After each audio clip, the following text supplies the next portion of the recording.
Salut les fans de Gumball. Aujourd'hui les gars, on se retrouve pour la vidéo. Je pense que c'est la vidéo que littéralement plein de gens attendaient. Les théories des abonnés sur le monde incroyable de Gumball, partie 2. Bon, alors avant de commencer la vidéo, j'ai quelques petits trucs à préciser. Premièrement, si vous voulez passer dans la partie 3 de ce concept, tout se passe sur notre serveur Discord. Deuxième chose, ce n'est pas parce qu'on n'est pas d'accord avec votre théorie que forcément elle est fausse. On est juste là pour donner notre avis. Et troisième chose, on va un petit peu modifier des trucs qu'on fait dans ce concept. Déjà de 1, on va plus dire à combien de pourcents on est d'accord avec la théorie. Deuxième chose, quand on aura fini de lire une théorie, on va pas réexpliquer la théorie. Bref, je pense que j'ai tout dit. Et en tout cas, c'est parti, générique.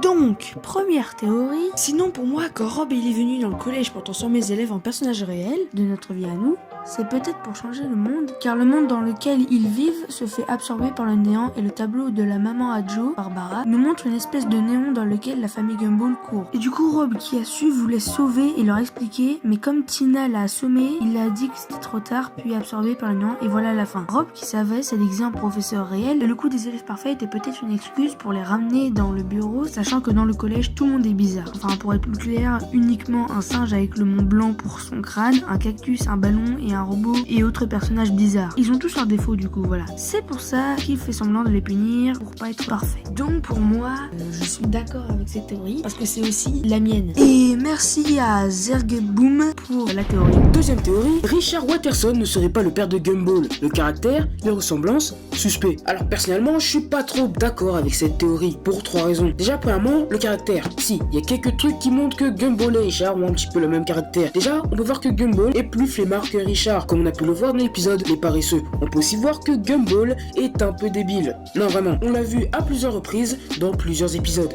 Bon, après, pour le fait qu'ils ne se ressemblent pas, ça c'est un petit peu logique. Dans la famille, il y a des chats et des lapins. Bon, après, il y a aussi Darwin, mais bon, lui, il est pas vraiment de la famille. Enfin, génétiquement, mais vous avez compris. Bon, après, c'est vrai que Gumball ressemble plus à Nicole que Richard, que ce soit dans le caractère ou dans la ressemblance. Merci à Ingo YTB pour la théorie. Troisième théorie.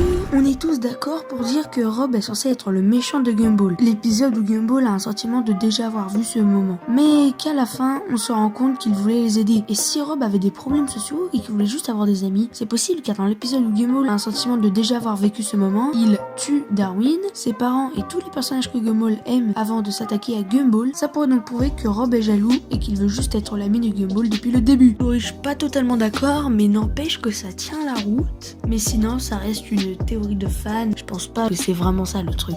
Donc merci à Luve pour la théorie.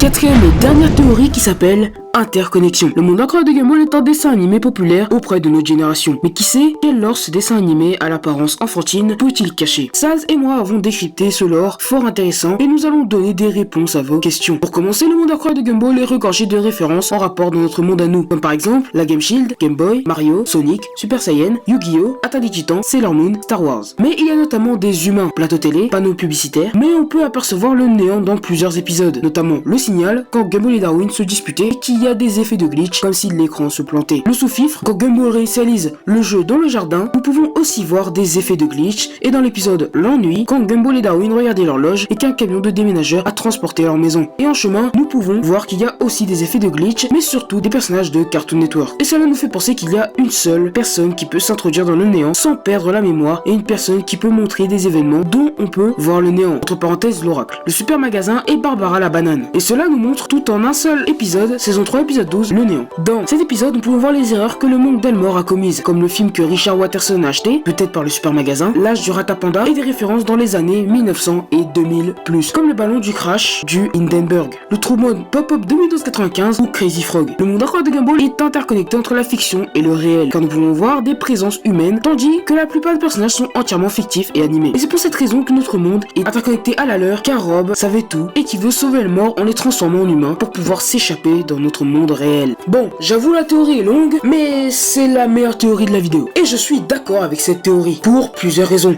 Comme il l'a dit, dans Gumball il y a des trucs réels, donc les panneaux publicitaires, et le journal télé. Après, c'est aussi vrai qu'il y a des personnages réels, du genre Suzy. Il y a même un épisode où on voit une émission du doudou de Anaïs, Daisy, et ça part un petit peu en cacahuète. Dans l'épisode Les vidéos, on peut aussi voir qu'il y a des vidéos réelles, comme celle-là. celle-là, ou encore celle-là. Il y a aussi le fait que dans un épisode, on peut voir en quelque sorte le making of de Suzy, dans l'épisode La Nuit, et encore dans l'épisode Le Signal, on peut voir qu'à un moment, quand c'est glitché, on peut voir la bouche de Mick Grave, qui est donc un humain. Après, il y a aussi le fait que la théorie soit bonne, puisqu'elle rejoint une autre théorie que plein de gens avaient, donc Kirst et moi. Le fait que, à la fin de l'épisode, l'Inquisition, Rob voulait sauver tout le monde en les emmenant dans notre monde. En tout cas, la théorie était super cool, merci à Salt et RSB pour la théorie. Bref, en tout cas les gars, c'est la fin de cette vidéo. N'hésitez pas à vous abonner à la chaîne, à liker, à rejoindre sur Discord, vous abonner au compte TikTok, Twitter. Merci à tous ceux qui ont participé pour la vidéo, et en tout cas, salut tout le monde, c'était les fans de Gumball.